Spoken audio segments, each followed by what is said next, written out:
On January 29, 1994, at a World Cup downhill race in Garmisch-Partenkirchen, Germany, the skiing world was shaken by a tragic accident involving Ulrike Meier.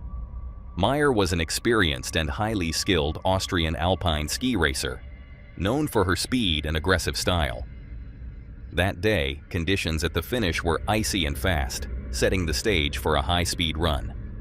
As she approached the finish line, Meier was in a strong position. Spectators and commentators alike noted her pace as impressive and confident. Then, without warning, disaster struck. Eisig, superschnell. Und dann, kurz oberhalb des Ziels, der fürchterliche Sturz, ohne Vorankündigung. Entsetzen im Zielraum bei der bis dahin führenden Amerikanerin Picabo Street. Sturzursache ein Fahrfehler, der rechte Ski, er verschneidet. Und dann ist da aber kein Sturzraum, sondern weicher Neuschnee. Der Helm wird abgerissen, der Kopf ungeschützt gegen Zwischenzeitnahme und Ski. Erhebt sich natürlich die Frage nach den Sicherheitsvorkehrungen. Just above the finish area, her ski suddenly caught in the snow. Not on a hard surface designed to slow racers safely, but in softer, unpacked snow that offered no effective runout. Meier lost control, fell at high speed, and was thrown violently from her skis. In the fall, her helmet came off, and she struck her head against the ground with devastating force. The crowd at the finish reacted with horror. It became immediately clear that this was no ordinary wipeout. Meier was critically injured and later died from the impact. The incident raised serious questions about safety standards at high-speed venues, particularly the transition zones near the finish, where a racer's focus begins to shift from speed to stability. Ulrike Meier was only 25 years old at the time of her death. She was an accomplished athlete with multiple World Cup starts and strong results, respected on the circuit for her dedication and talent. Her tragic crash remains one of the most somber moments in competitive alpine skiing, and it contributed to ongoing discussions in the sport about protective equipment, course design, and the placement of safety barriers in high-risk areas. And with that, we move on to the next clip, one where safety should have also been taken far more seriously. Quick interruption. If you're enjoying this video, why not hit that subscribe button? We're on a mission to hit 500,000 subscribers, and when we do, 3 lucky fans will win a limited edition CreepyVids hoodie or shirt. Right now, 61.4% of you watching haven't subscribed yet. It's completely free, and your support helps us make even more awesome videos. So, don't miss out. Subscribe now, and let's get back to the video. On February 16, 1990, Jean-Marc Boivin achieved something no one had ever done before. Standing atop Angel Falls, the highest waterfall on Earth, plunging more than 1,000 meters into the Venezuelan jungle, the French adventurer completed the first successful base jump from its highest point. The jump was clean, the landing was controlled, and because the expedition was being filmed for the French television program Ushuaia, Le Magazine de l'Extrême, cameras captured the moment history was made. But the story didn't end there. The following day, February 17th, the crew returned to Angel Falls to film additional jumps. Conditions were similar, and the atmosphere was calm, until disaster struck. A female base jumper named Catherine was injured during her landing at the base of the falls. She survived, but she needed immediate help. Without hesitation, Boivin made a decision that reflected both his experience and his character. He prepared for another jump, this time carrying a first aid kit, intending to reach her as quickly as possible. Shortly after deploying his parachute, everything went wrong.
Powerful winds near the cliff face caught the canopy and slammed Boyven violently into the rock wall. Still conscious, he struggled to regain control, but the terrain offered no forgiveness. He was thrown repeatedly against the cliff before finally crashing into the treetops below. Rescuers reached him, but the damage had already been done. Severe internal injuries and massive blood loss ended his life shortly afterward. Jean-Marc Boivin didn't die chasing fame or attempting something reckless. He died responding to an emergency, stepping back into danger to help someone else. His final jump wasn't about records or cameras, but instinct and responsibility. Even for legends, Angel Falls demands respect, and Boyven's death remains a haunting reminder that in extreme environments, mastery doesn't guarantee mercy, and heroism sometimes carries the highest cost. Now, we move from the dangers of the natural world to a different kind of risk, one taken by someone who chose to cross boundaries and document a place that has been quietly guarded and whispered about for generations. For more than a century, Bohemian Grove has existed largely outside public view. Tucked away in Northern California, the secluded retreat is owned by the Bohemian Club, a private organization founded in the late 1800s. Each year, a select group of members gathers there for a multi-week encampment, a tradition that has continued with little transparency and almost no media access. What draws attention isn't just the secrecy, but who is attended. Over the decades, the Grove has hosted U.S. presidents, military leaders, business executives, artists, and influential figures from across multiple industries. Officially, the club describes the gathering as a place to relax, enjoy nature, and temporarily set aside professional responsibilities. One of the most discussed aspects of the Grove is a ceremonial event known as the Cremation of Care. This documented ritual involves theatrical performances, costumes, and a symbolic effigy representing worldly stress being burned in front of a large stone owl statue. The club maintains that the ceremony is symbolic and artistic in nature, not religious, political, or conspiratorial. However, public speculation has grown over the years. Critics and conspiracy theorists have claimed that Bohemian Grove is a place where global decisions are made behind closed doors, or that the symbolism reflects darker intentions. These claims range widely, from secret policy planning to occult practices. But it's important to note that no verified evidence has ever confirmed these theories. Most assertions are based on interpretation, secondhand accounts, or leaked footage taken without authorization. Still, the lack of transparency continues to fuel curiosity. And so, a YouTuber known as Dancer had decided to enter the Grove when no official events were taking place. The area appeared largely empty, with no members present.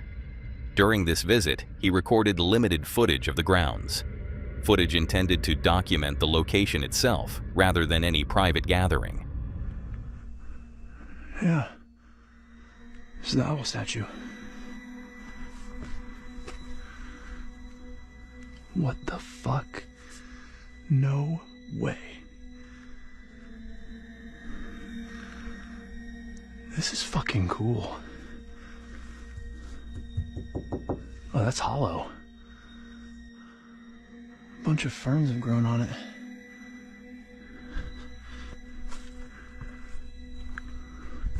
Oh, no way. You can go like behind the owl. I got some outlets.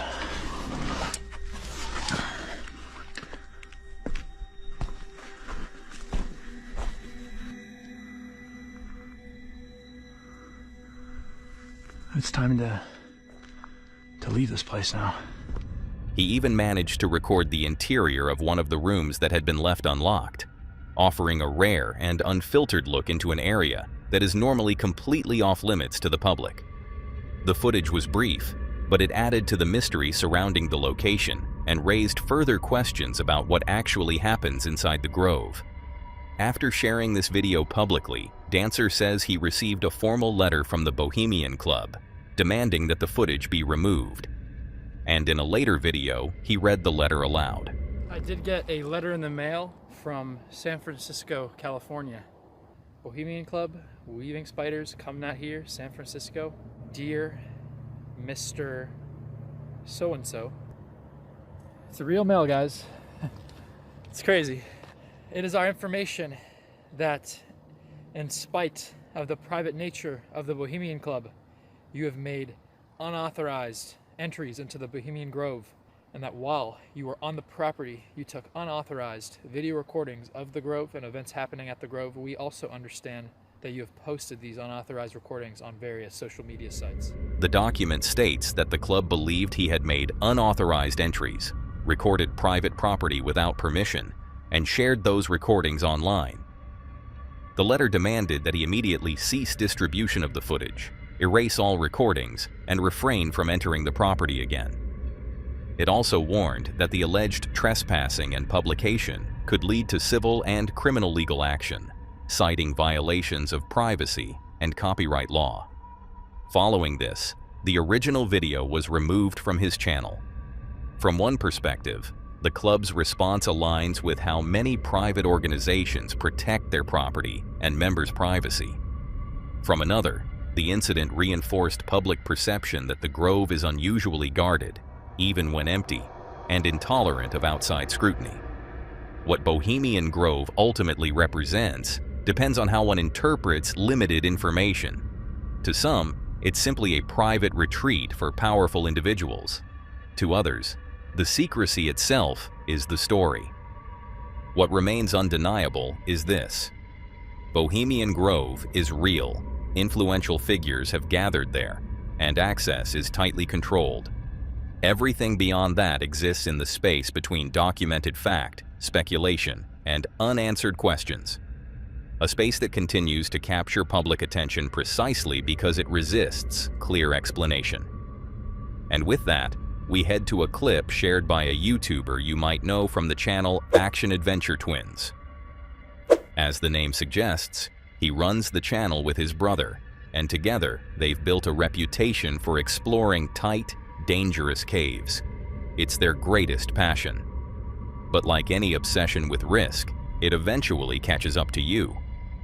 Because on June 17, 2023, everything went wrong. It was a rainy evening when the twins and a friend packed their gear and set out for a cave they'd never explored before. It was a new location, unknown terrain, the kind of challenge they live for.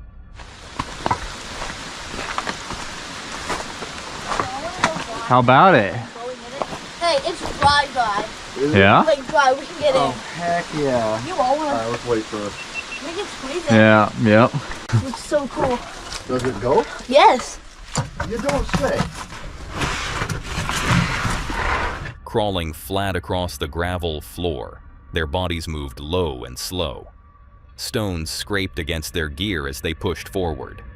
Bits of loose rock scattered beneath their weight, allowing just enough space to slither deeper, further into the unknown. Whoa, dude. I know, it's creepy in here. It's creepy. Creepy. Really sharp in here too. I know. I have knee pads, but not. They had only just begun the expedition, but the difficulty was already obvious. The passages were narrow, the ceiling low, and jagged stone jutted out from every angle. Every move required patience. One wrong twist or rush of movement could lead to serious injury.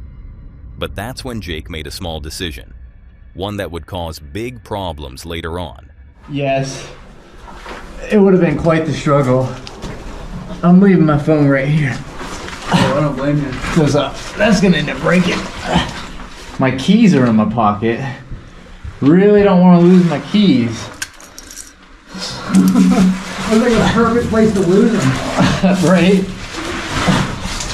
Oh no. And this water's cold.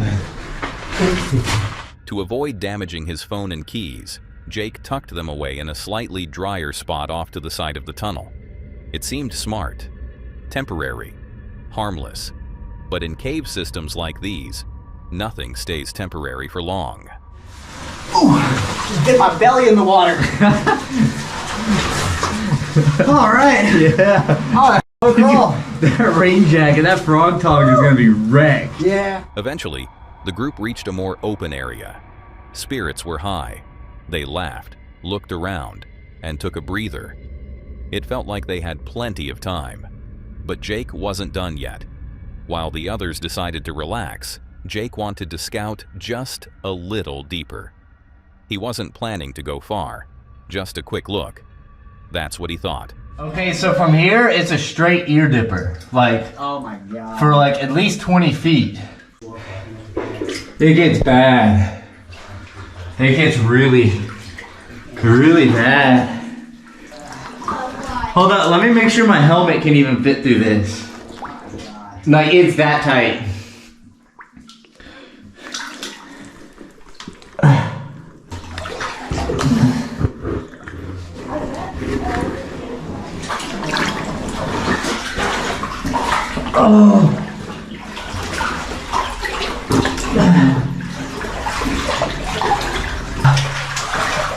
Oh my god.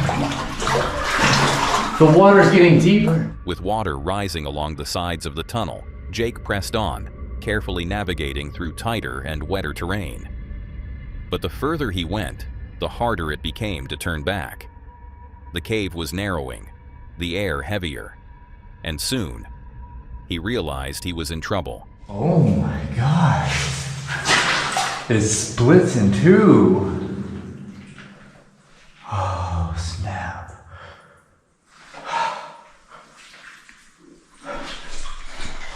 I gotta go explore this. I mean, it just keeps going.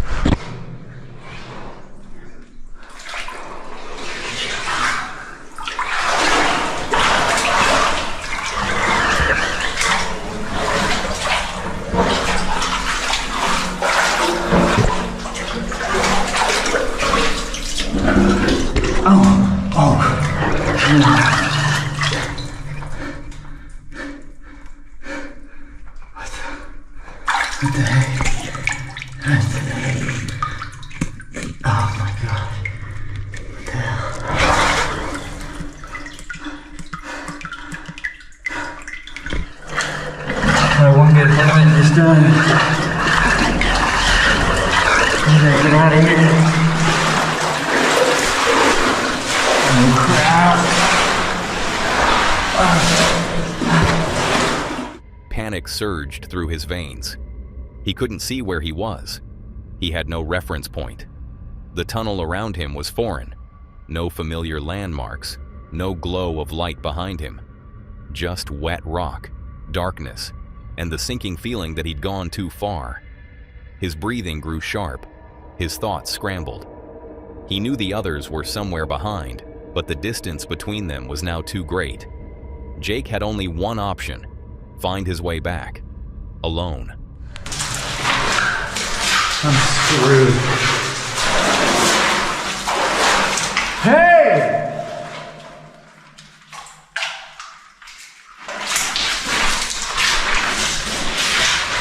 His heart pounded in his throat. He screamed out into the dark, hoping they could hear him. But there was no answer. Just the sound of dripping water and the rush of his own breath. Cold water lapped against his boots as he fumbled forward, guided only by instinct and fear. Hey! Dude, I'm coming, my headlight died!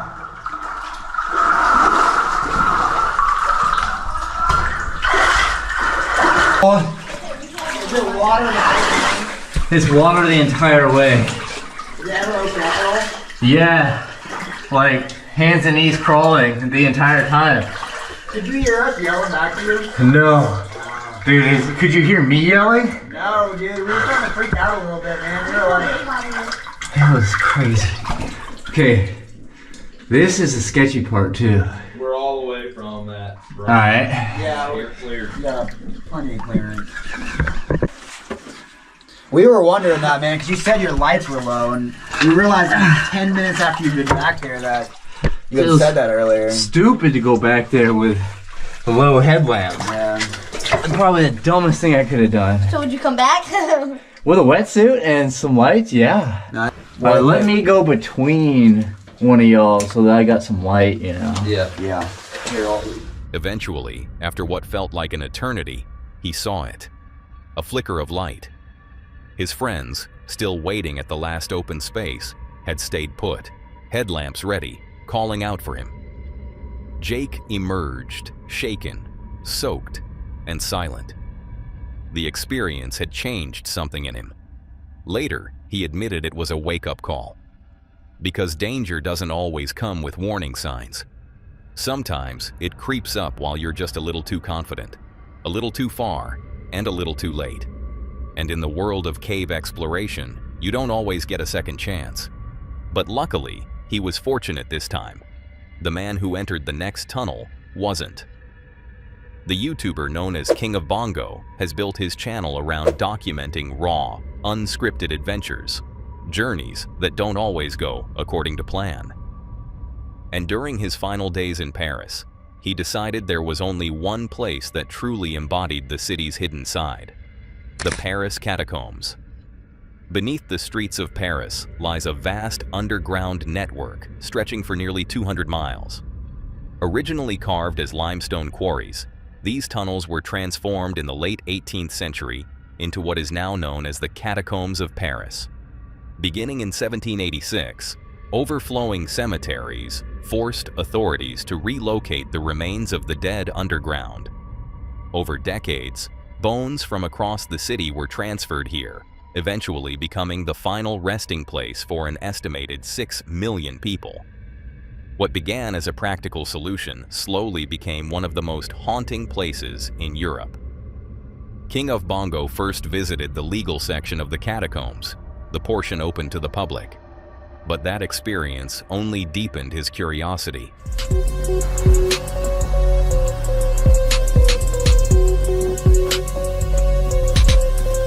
Guys, we're inside the Paris catacombs.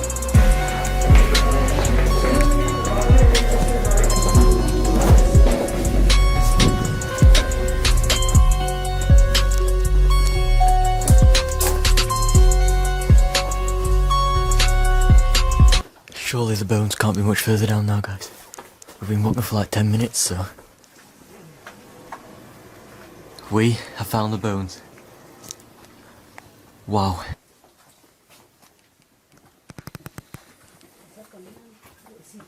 It's pretty insane to think that each of these would have once been an individual person. There's so many more bones down here than I thought there would be, but I guess there are like 6 million people buried down here. The way the bones are laid out down here is amazing. Some parts just feel like a giant jigsaw puzzle. That skull is pretty creepy.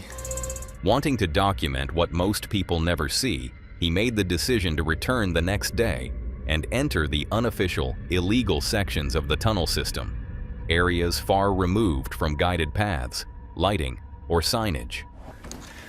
After having this tour, I've definitely decided now that I am going to be going through the illegal part of the catacombs. I think I'll be doing that tomorrow. It's way too late to do it today, so I'll see you tomorrow. Armed with maps, food, water, torches, and only rough directions, he descended into the darkness. We are here, guys. Let's go and find the entrance. So on the way in, there's actually some old building here. This was the train station. Maybe that's an old post box or something, or a ticket machine. I'm not entirely sure. This place is so dead. It's just completely vandalised. All the good parts of the train station have been filled in, including the old door, so that's a shame. Anyway guys, let's continue and find the entrance to the catacombs. I think I need to go that way, so let's go there now.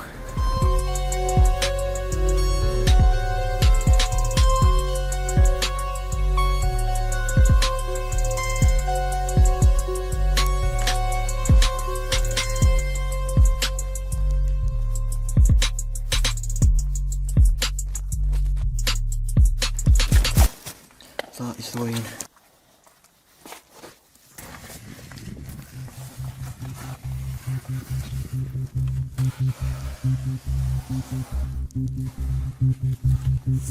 We're in the Paris catacombs. Once I got to the entrance, I got speaking to a group of people who were also heading in. They were going to embark on an overnight explore, but offered to take me part of the way in to the first room. Once we arrived, they gave me directions to head back, and this is where things went from good to bad.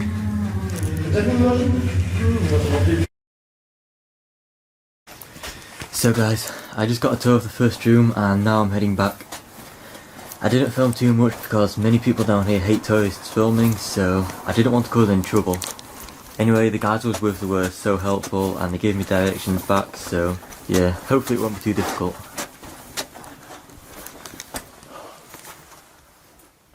Whoa. At first, the exploration felt controlled. He encountered other explorers, known as cataphiles, who briefly guided him through the initial chambers before heading deeper themselves. They pointed him back toward the exit, and that's when everything started to unravel.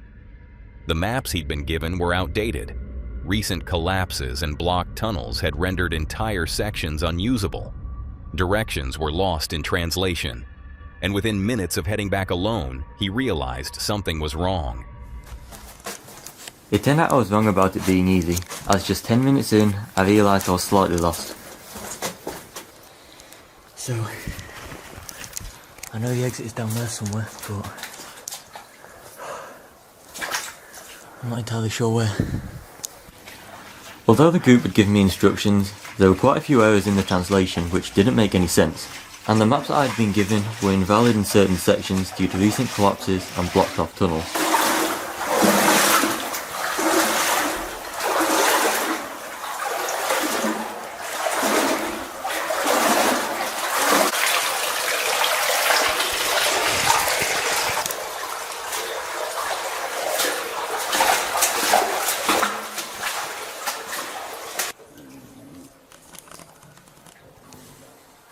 Many ways to go. I don't know which one to choose. No idea what that means. I am seeing this graffiti on the way down, so that means we must be heading in the right direction. Down here somewhere. Let's keep going.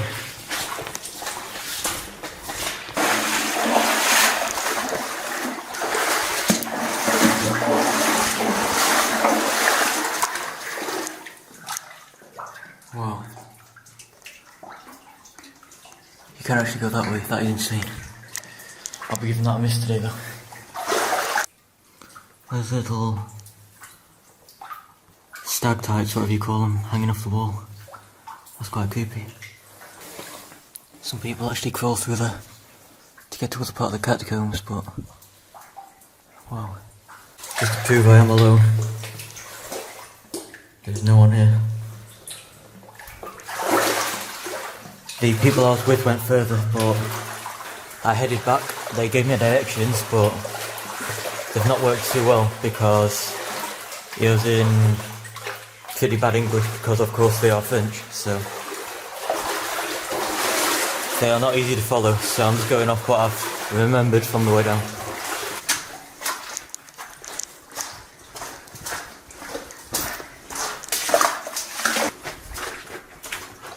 There's a lot of graffiti in this part of the tunnel, so I'm guessing this is close to the exit. I hope so. Every tunnel looked the same. Every intersection presented another choice: left, right, or straight into deeper darkness. And as time passed, the situation grew more serious. We've now been in the catacombs for 2 hours. I've been lost for at least an hour now. So guys, I think I've just accepted that we are lost here, so I'm trying my best to follow the instructions they've given me, but there's thousands of miles of tunnels in here. I recognised where we are a few minutes ago, so if I wasn't lost I'd say we're only about 5 minutes away from the exit, but I'm lost, so we could be another few hours away.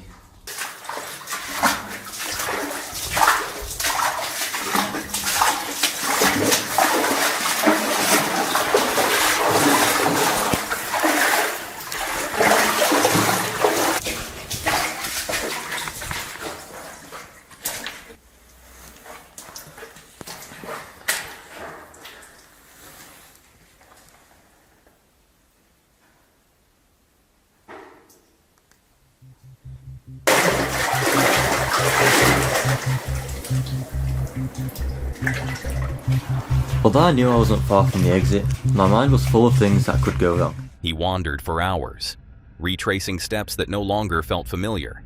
His torches began to fail. The tunnels seemed endless. The silence was broken only by dripping water and the distant echo of footsteps. Sometimes his own, sometimes not. The fear wasn't just of being lost, but of what could happen if panic set in, or if he encountered the wrong people in a place where help doesn't exist.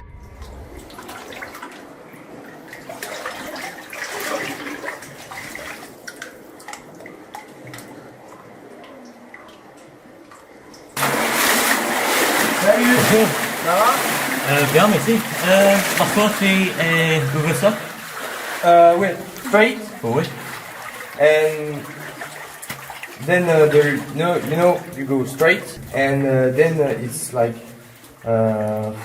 right, right or left. You go. Yep. And qu'est-ce que je pourrais te dire?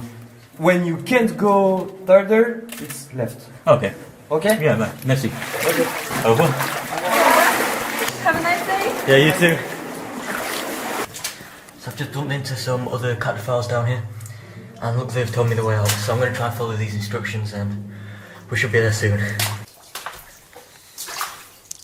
Oh, like another bit of machinery there, whatever that is. This entrance actually has a door, and it goes a long way down. These tunnels are endless.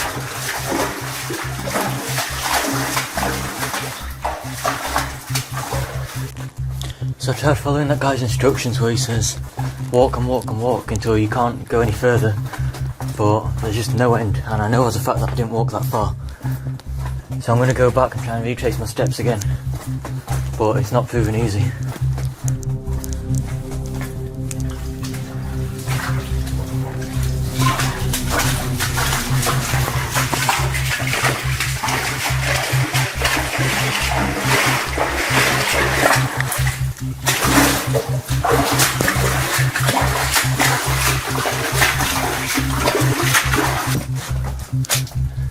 Dead end. We're lost.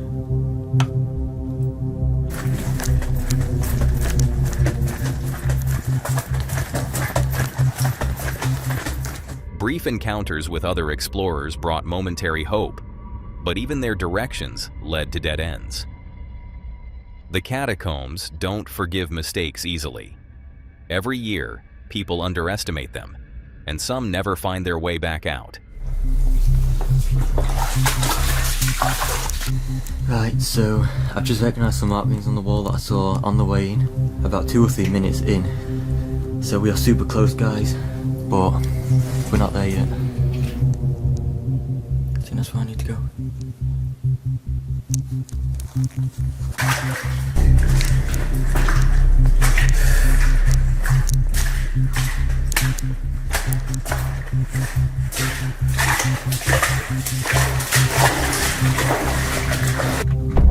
Guys, I'm pretty certain that's the exit.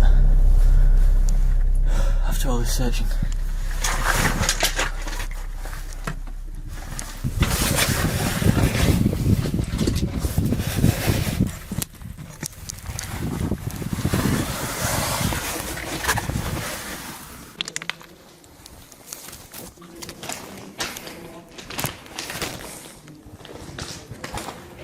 Guys, we have made it out.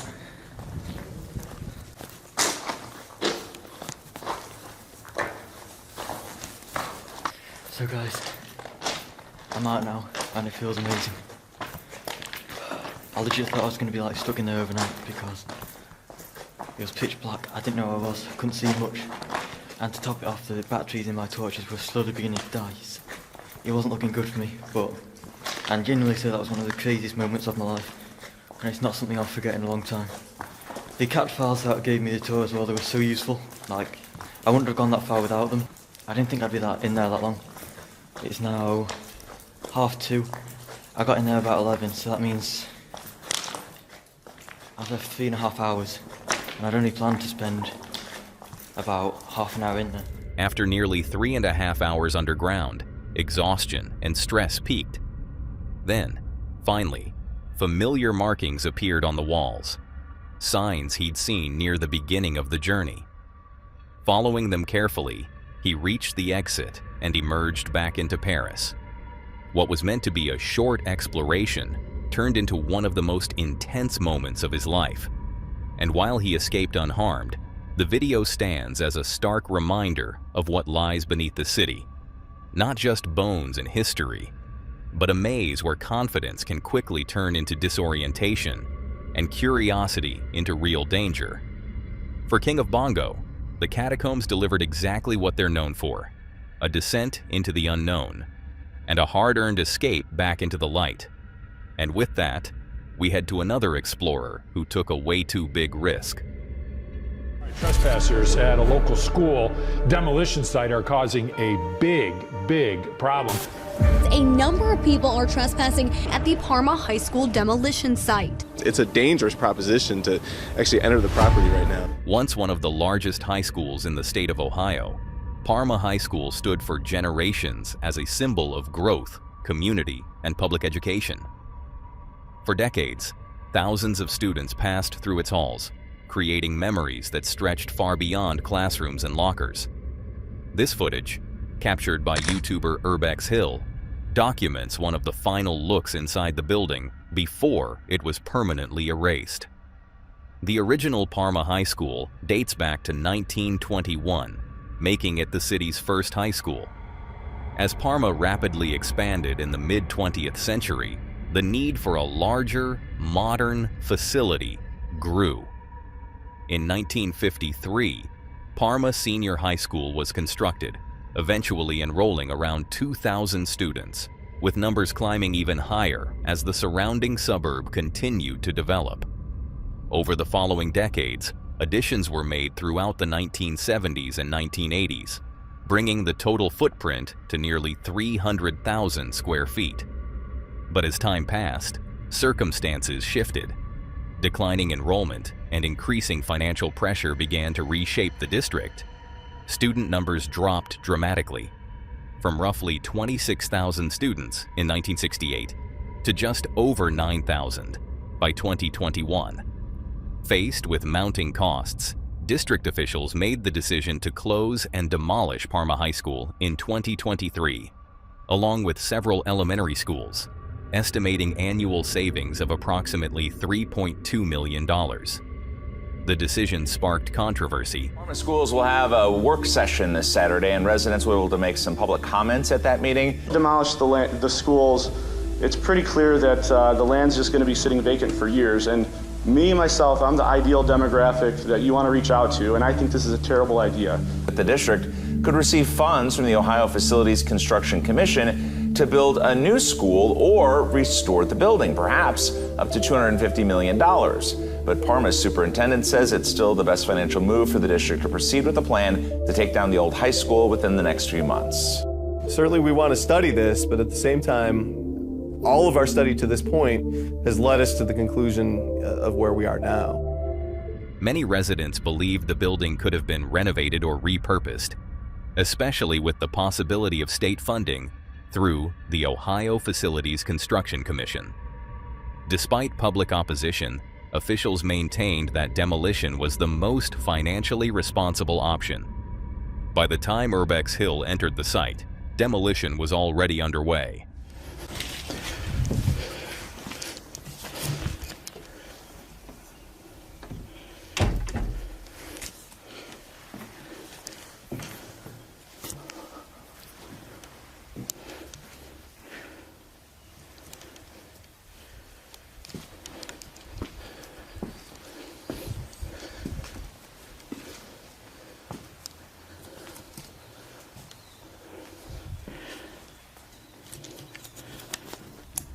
Entire sections of the school had been torn open, leaving exposed corridors, unstable floors, and debris scattered throughout. Classrooms were smashed and stripped bare. Courtyards once filled with students were reduced to rubble. Mold had already begun creeping across walls in sealed rooms, and warning signs hinted at hazardous materials still present inside the structure.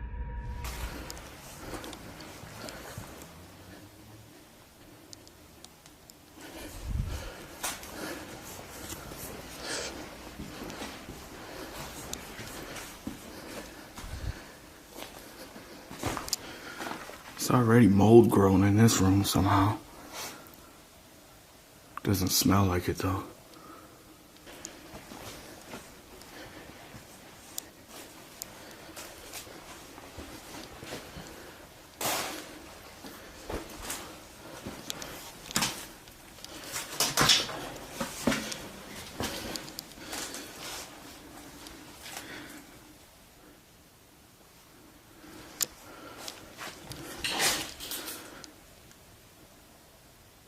Security's here. Oh no. I think they saw my lights. Oh God.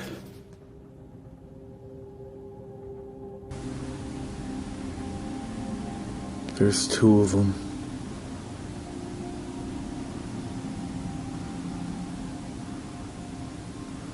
Oh, they're looking at the drone.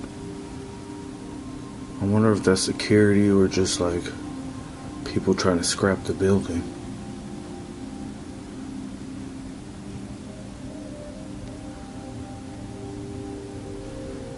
They got in the car as soon as they saw the drone. So it's probably not security.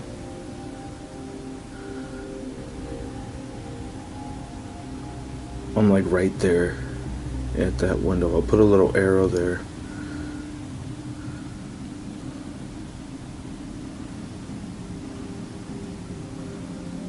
Oh wait, they're moving.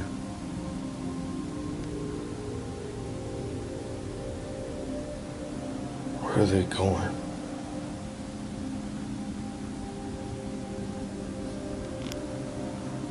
Oh, I think they're leaving. Yeah, I think they're leaving.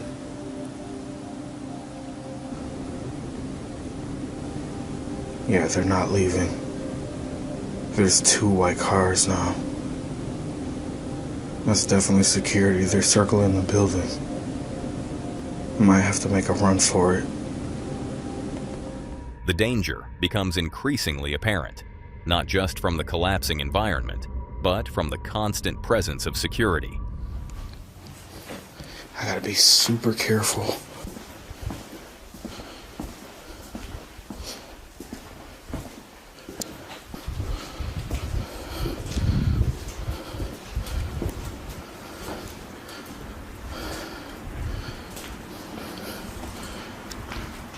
If all of this just collapsed on me, that would be it.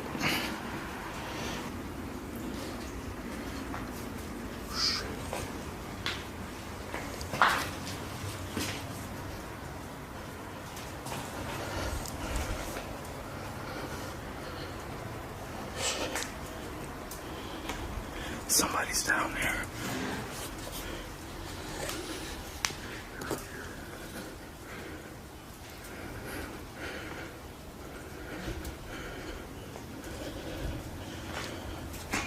Shit. I don't know if those are police or not.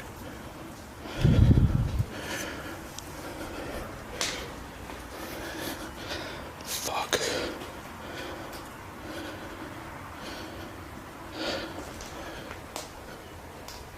Hello? Hi. Hi. Are you police? No. Oh, okay. I see you say that.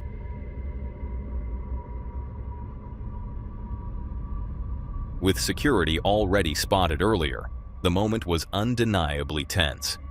For several seconds, it seemed like he'd been discovered. Fortunately, it turned out to be just a couple, doing exactly what he was doing. But that brief relief didn't mean the danger had passed. The risk of being caught, or worse, was still very real.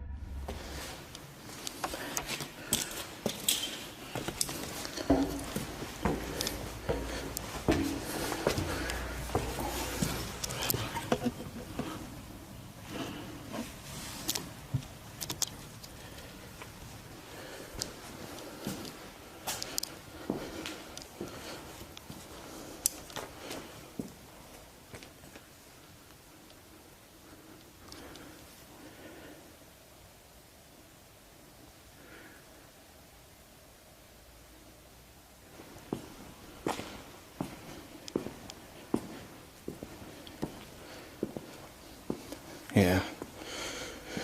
This was the cafeteria, because here's the kitchen.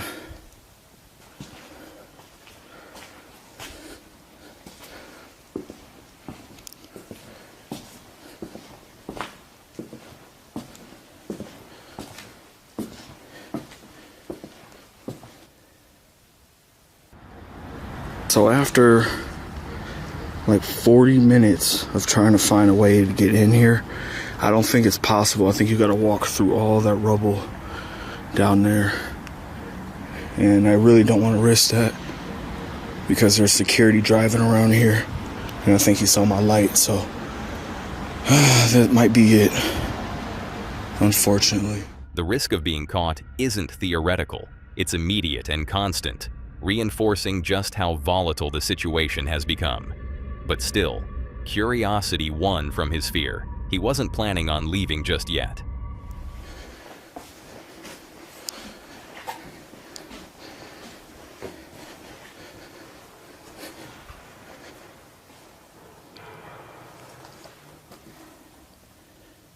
Someone's down there.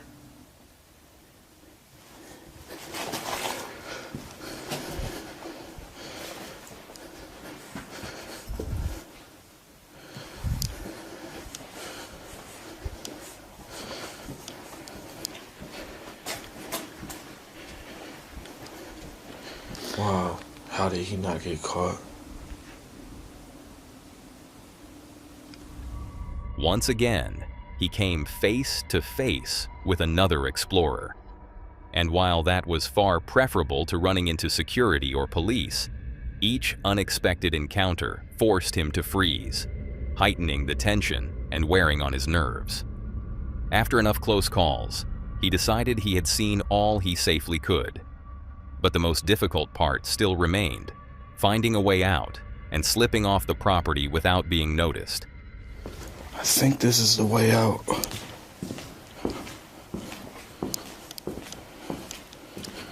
Yeah, I believe this is the door I came in.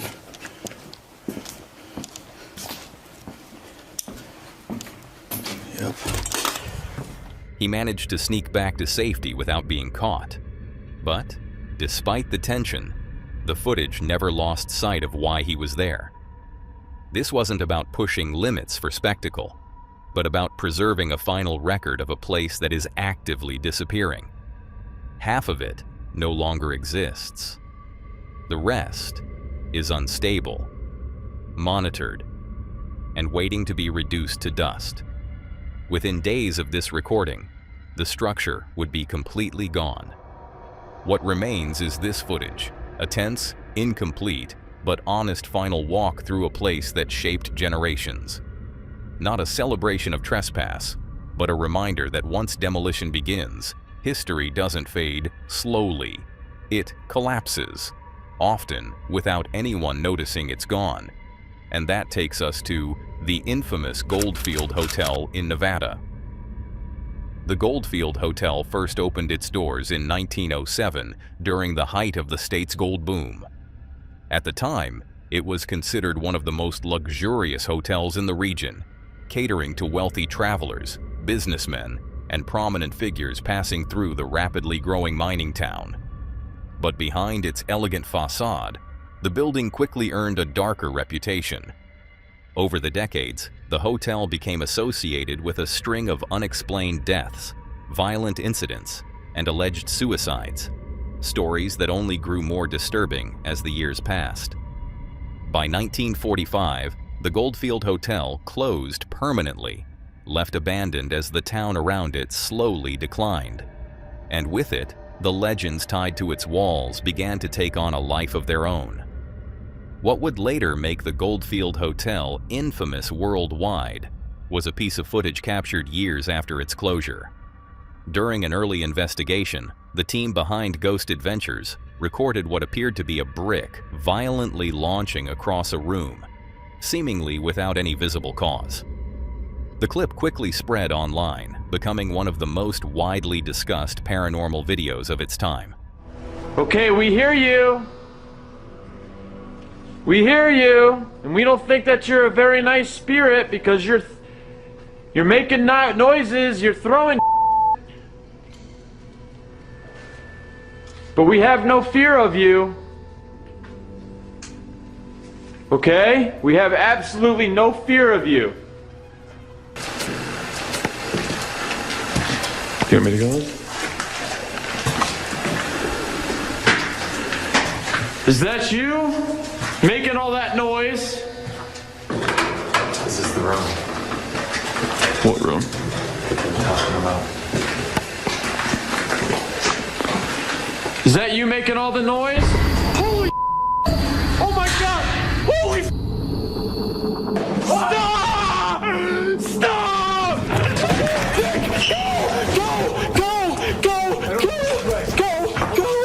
Go! Is that you making all the noise? Holy holy oh my god! Holy stop! Stop! How could we run from something that we've been trying to capture for months? There are limits beyond our own cognitive control that we cannot withstand no matter how brave you are. Whether viewers believed it was supernatural or staged, the footage sparked massive attention and debate, forcing the paranormal community and skeptics alike to take notice. The impact of that single documentary was enormous. The Goldfield Hotel investigation directly led to Ghost Adventures being picked up as a full television series by the Travel Channel, transforming what began as an independent project into one of the most recognizable paranormal shows in television history. Over the years, the series expanded into dozens of seasons, international investigations, and spin-offs. In 2021, the show transitioned to Discovery Plus, marking its evolution from a cult documentary into a long-running franchise. Regardless of where you stand on the paranormal, the Goldfield Hotel footage remains a defining moment, not just for the building's legend, but for the modern era of televised ghost hunting itself. Now that was all for today, folks. If you enjoyed these horrifying clips, click to see more on the video on screen.